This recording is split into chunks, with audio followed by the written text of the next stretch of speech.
Hello guys. तो आज हम अभी जो हमारा ये लेक्चर है वो लास्ट लेक्चर रहेगा जो चैप्टर नंबर 6 है लीवरेज इसका। इसमें हम क्वेश्चन नंबर 10, 11 और 12 कवर करेंगे।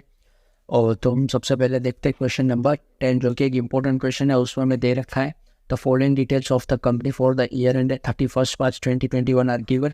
ऑपरेटिंग लीवरेज दे रखा है, कंबाइंड लीवरेज दे रखा है, फिक्स्ड कॉस्ट दे रखी है एक्सक्लूडिंग इंटरेस्ट, सेल्स दे रखा है, 8% डिबेंचर दे रखा है, इक्विटी शेयर कैपिटल दे रखी है और इनकम टैक्स की रेट दे रखी है। इसमें हमें फाइन करना है, चार चीज़ें फाइन करनी है।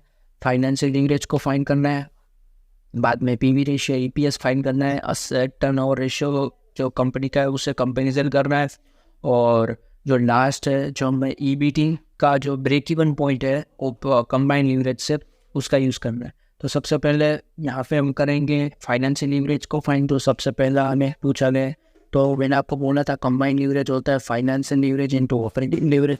कंबाइंड लीवरेज हमें दे रखा है 2.5 is equals to financial leverage निकालना है, और ये हमें दे रखा है 2।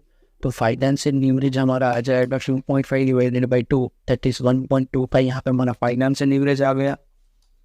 अभी हमें निकालना है पीवी रेशियो एंड ईपीएस पर शेयर।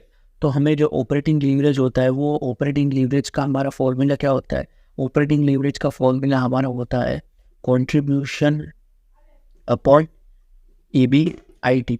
तो हम इस फॉर्मूला को ऐसे भी लिख सकते हैं contribution upon contribution minus fixed cost, contribution minus fixed cost लिख सकते हैं। तो ऑपरेटिंग लीवरेज हमें दे रखा है 2 और कॉन्ट्रीब्यूशन हमें फाइंड करना है। तो यहाँ पे कॉन्ट्रीब्यूशन हमें फाइंड करना है और हमारी जो फिक्स्ड कॉस्ट है वो हमें दे रखी है 3,40,000 यूनिट्स सॉरी रुपीज़। तो इसको हम मल्टीप्लाई करेंगे तो ये आ जाएगा 2 कॉन्ट्रीब्यूशन माइनस करेंगे 3,40,000 इंटू 2 आ जाएगा 6,80,000 इज इक्वल्स टू कॉन्ट्रीब्यूशन। तो कॉन्ट्रीब्यूशन हमारा आ जाएगा 6,80,000, ये आ जाएगा 6,80,000। अभी हमें यहाँ पे निकालना है पीवी रेशियो। पीवी रेशियो का फॉर्मूला मैंने आपको बताया था वो होता है कॉन्ट्रीब्यूशन अपॉन सेल्स। तो हमें यहाँ पे कॉन्ट्रीब्यूशन हमारा 6,80,000 रुपीज़ और जो सेल्स आएगा वो हमारा है 50 लाख। तो हमारा जो पीवी रेशियो आएगा और यहाँ पे कर देंगे इंटू 100। तो पीवी रेशियो आएगा 6,80,000 डिवाइडेड बाई 50 लाख इंटू 100। तो ये आ जाएगा 13.6%। अभी हमें यहाँ पे निकालना है ईपीएस। तो ईपीएस निकालने के लिए हमें चाहिए एनआई। तो एनआई के लिए हम छोटा सा एक इनकम स्टेटमेंट बना लेते हैं जो कि है डायरेक्ट हम कॉन्ट्रीब्यूशन से ही बनाते हैं क्योंकि इसमें हमें थोड़ा सा इजी रहेगा। तो कॉन्ट्रीब्यूशन हमारे पास आ रखा है 6,80,000, उसमें से माइनस करेंगे अगर हम फिक्स्ड कॉस्ट को जो है हमारी 3,40,000। तो यहाँ पे हमारा जो EBIT है वो आ जाएगा 3,40,000 और इसमें से माइनस करेंगे इंटरेस्ट। जो इंटरेस्ट हमारा है 30,35,000 का 8% जो आएगा 2,42,000। तो ये हमारा आ जाएगा EBT, ये आ जाएगा हमारा 98,000। इसमें से हम माइनस करेंगे जो हमारी टैक्स की रेट दे रखी है एट द रेट 30% वो। तो ये हमारा आ जाएगा EAT, ये हमारा NI बन जाएगा। नंबर ऑफ इक्विटी शेयर हमारे पास है 34 लाख हमें दे रखा है। जो इक्विटी शेयर कैपिटल है उसको डिवाइड करेंगे 10 से तो ये आ जाएगा 3,40,000 नंबर ऑफ इक्विटी शेयर। और EPS होता है NI upon number of earning number of equity share. तो यहाँ पे हम 90,000 जो हमारा है ये EBT उसका 30% करेंगे तो ये आ जाएगा 29,400। इसको माइनस करेंगे तो ये आ जाएगा 98,000 माइनस 29,400, ये आ जाएगा 68,600। और इसको डिवाइड करेंगे 3,40,000 से तो पर शेयर का EPS आ जाएगा जो रहेगा हमारा 0.202। हमारे यहाँ पे EPS भी आ गया और पीवी रेशियो भी आ गया। अभी हमें इसका असेट टर्नओवर रेशियो निकालना है। असेट टर्नओवर रेशियो क्या होता है?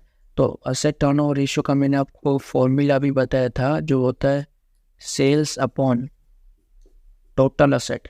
अभी यहाँ पे सेल्स तो मैं दे रखी है 50 लाख, तो यहाँ पे लेकिन टोटल असेट नहीं दे रखा है। तो टोटल असेट के लिए हमें निकालना होता है कि जो अगर हमें टोटल असेट नहीं दे रखे तो टोटल लाइबिलिटी जो होती है वही टोटल असेट होता है। तो यहाँ पे अगर जो टोटल असेट हम निकालेंगे टोटल लाइबिलिटी यहाँ पे रहेगी हमारी जो डेप्ट है, डेप्ट प्लस हमारे जो इक्विटी शेयर है 34 लाख के वो, और डेप्ट है 30,25,000 की वो। तो ये आ जाएगा 15 lakh divided by 30,25,000 plus 34 lakh, तो ये आ जाएगा 64,25,000। तो ये हमारा जो असेट टर्नओवर रेशियो रहेगा कंपनी का 0.78 रहेगा। और इसको कंपेयर करें अगर इंडस्ट्री से, तो जो यहाँ पे हम लिख देंगे कि असेट टर्नओवर रेशियो ऑफ, ये कंपनी है जो कि इसका नाम क्या है, ये कंपनी का नाम है, ऐसा कुछ दे रहे हैं का asset turnover ratio of industry is 1.5 which is higher than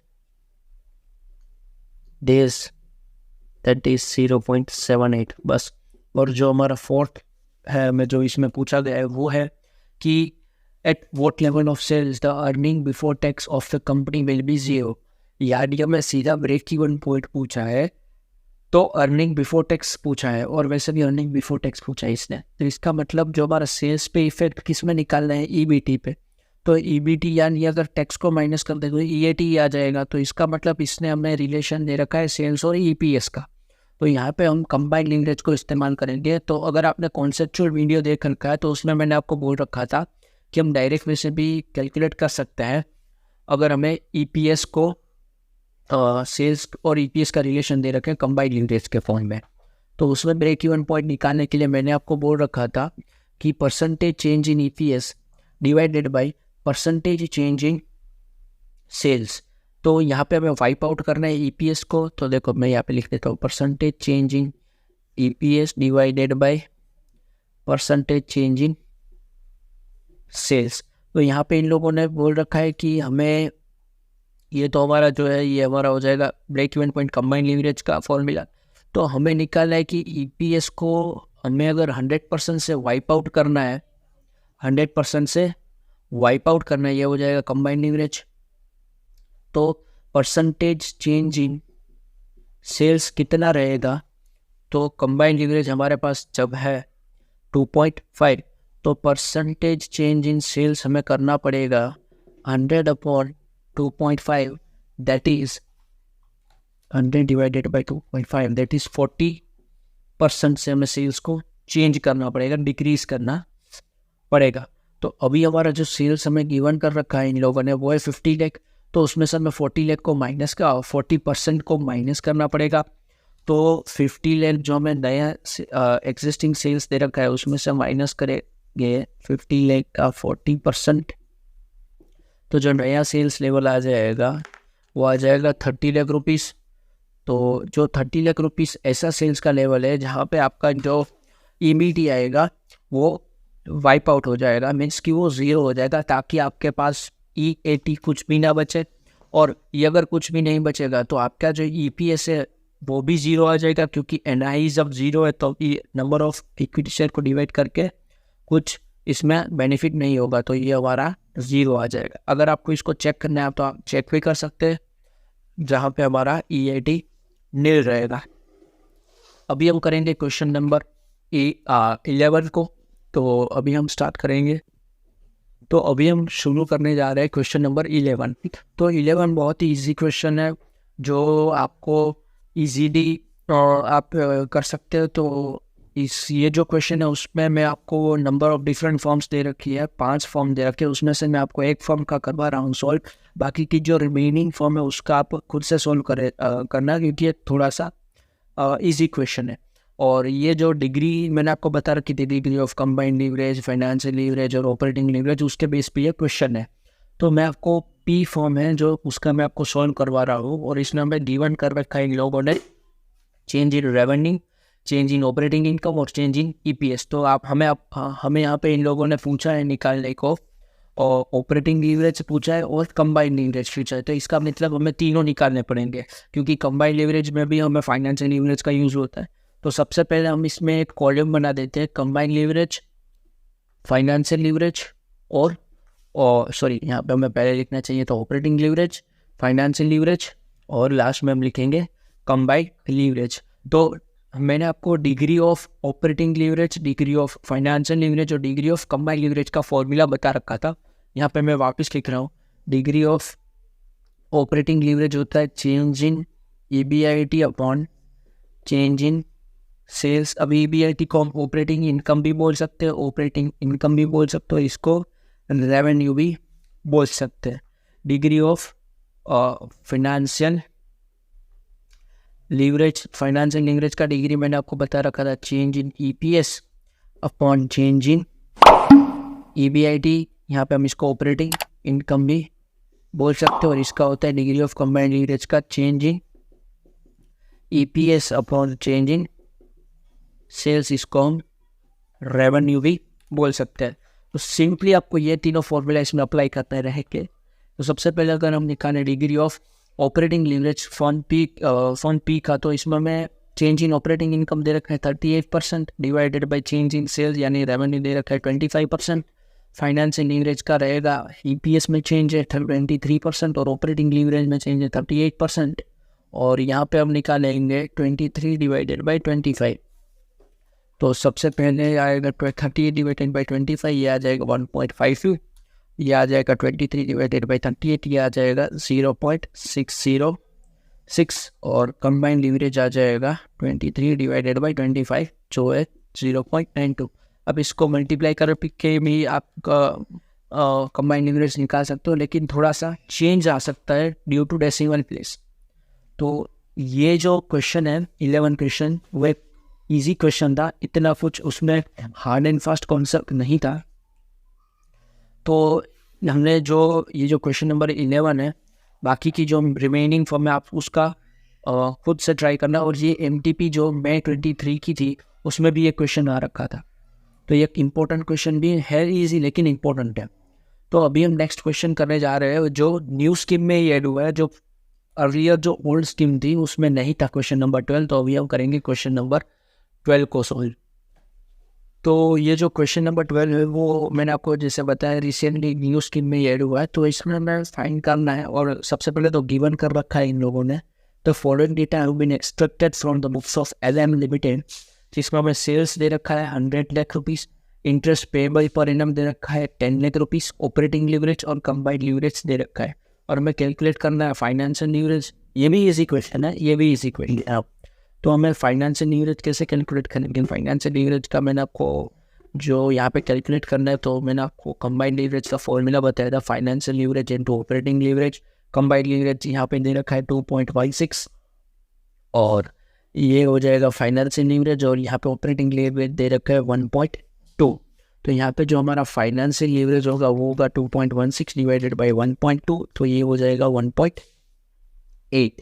अभी नेक्स्ट हमें निकालना है फिक्स्ड कॉस्ट। तो फिक्स्ड कॉस्ट हमें कैसे निकालना होगा? तो फिक्स्ड कॉस्ट का जो रिलेशन है वो मैंने आपको बताया था कि यहाँ पे जो फिक्स्ड कॉस्ट है वो हमें निकालना होगा। यहाँ पे जो पहले तो इन लोगों ने इंटरेस्ट पेबल दे रखा है, तो इंटरेस्ट पेबल दे रखा है इन लोगों ने, तो उसका मतलब है कि हमें इसका जो फाइनेंशियल लीवरेज है भी हम और इसको जो फर्दर कैलकुलेट कर सकते हैं वो, लेकिन थोड़ा लंबा प्रोसेस हो जाएगा। तो यहाँ पे हम सबसे पहले ऑपरेटिंग लीवरेज को यूज़ करते हैं। ऑपरेटिंग लीवरेज हमारा होता है contribution on EBIT। Operating leverage हमारा यहाँ पे ये जो है ऑपरेटिंग लीवरेज ये होता है, हमें यहाँ पे गिवन है वैसे तो डायरेक्टली जो है हमारा 1.2। तो कंट्रीब्यूशन आ गया और EBIT को हम लिख सकते हैं कंट्रीब्यूशन माइनस फिक्स्ड कॉस्ट। अब यहाँ पे देखो आप यानी हमें यहाँ पे ना तो फिक्स्ड कॉस्ट दे रखे ना तो कुछ, तो इसके लिए हम यहाँ पे यूज़ करेंगे पहले फाइनेंशियल लीवरेज। तो फाइनेंशियल लीवरेज का फॉर्मूला होता है EBIT अपॉन EBT। तो फाइनेंशियल लीवरेज हमारा है 1.8, तो EBIT अपॉन EBT को हम लिख सकते हैं EBIT माइनस इंटरेस्ट। तो 1.8 is equals to EBIT upon EBIT minus करेंगे इंटरेस्ट जो है हमारा 10 लाख रुपीज़, और इसको यहाँ पे मल्टीप्लाई कर देंगे तो ये आ जाएगा 1.8 EBIT minus 18 is equals to EBIT। तो EBIT आ जाएगा हमारा 0.8 EBIT इज इक्वल्स टू, और ये आ जाएगा 18, तो EBIT आ जाएगा हमारा 18 अपॉन 0.8। तो EBIT लास्ट में फाइनल आ गया हमारा 18 डिवाइडेड बाई 0.8, 22.5 EBIT आ गया हमारा। और ये जो हमारा EBIT आ गया, यहाँ पे हम अगर इनकम स्टेटमेंट छोटा सा प्रिपेयर करें तो हमारे पास होता है सेल्स। तो सेल्स होता है हमारे यहाँ पे 100 लेकर में दे रखा है, माइनस करेंगे वेरिएबल कॉस्ट, तो यहाँ पे हो जाएगा कंट्रीब्यूशन, उसमें से माइनस करेंगे फिक्स्ड कॉस्ट को, तो ये हो जाएगा हमारे पास EBIT, इसमें से माइनस करेंगे इंटरेस्ट को, तो ये हो जाएगा EBIT। तो यहाँ पे हमारे पास जो EBIT है वो हमारा आ गया 22.5, और इंटरेस्ट पेबल हमें दे रखा था 10, तो ये आ जाएगा 12.5। अब इसमें हमें निकालना है कंट्रीब्यूशन और ये जो फिक्स्ड कॉस्ट है उसको। तो अभी यहाँ पे हम देख सकते हैं कि ये जो ऑपरेटिंग लीवरेज है उसमें हम इसको ना करके यहाँ पे EBIT रहने देते हो और यहाँ पे लिख देते हो 22.5। तो हमारा जो कंट्रीब्यूशन आ जाएगा वो आ जाएगा 1.2 मल्टीप्लाई 22.5 दैट इज़ 27। यहाँ पे हमारा कंट्रीब्यूशन आ गया।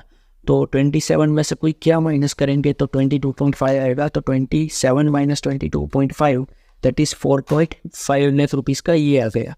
और 100 में से क्या माइनस करेंगे तो 27 आ जाएगा, तो उसमें से 73 आ जाएगा। तो हमें सेकंड में निकालना था फिक्स्ड कॉस्ट, तो हमारी फिक्स्ड कॉस्ट आ गई यहाँ पे। ऐसे नहीं डायरेक्टली नहीं निकाल के आप ऐसे भी निकाल सकते हो कि कंट्रीब्यूशन माइनस करते हैं फिक्स्ड कॉस्ट तो आता है EBIT। कंट्रीब्यूशन है हमारा 27, माइनस करेंगे फिक्स्ड कॉस्ट तो आएगा EBIT जो है 22.5। तो यहाँ पे फिक्स्ड कॉस्ट आ गई हमारी 4.5। अभी यहाँ पे लास्ट में निकालना है हमें PV रेशियो। PV रेशियो मैंने आपको बोल रखा है वो होता है कंट्रीब्यूशन अपॉन सेल्स इंटू 100। तो हमारा यहाँ पे कंट्रीब्यूशन है 27 और 100 इंटू 100 करेंगे तो ये कैंसिल हो जाएगा और 27% हमारे यहाँ पे आ जाएगा PV रेशियो। तो ये जो क्वेश्चन नंबर 12 था ये एक बहुत ही इजी क्वेश्चन था।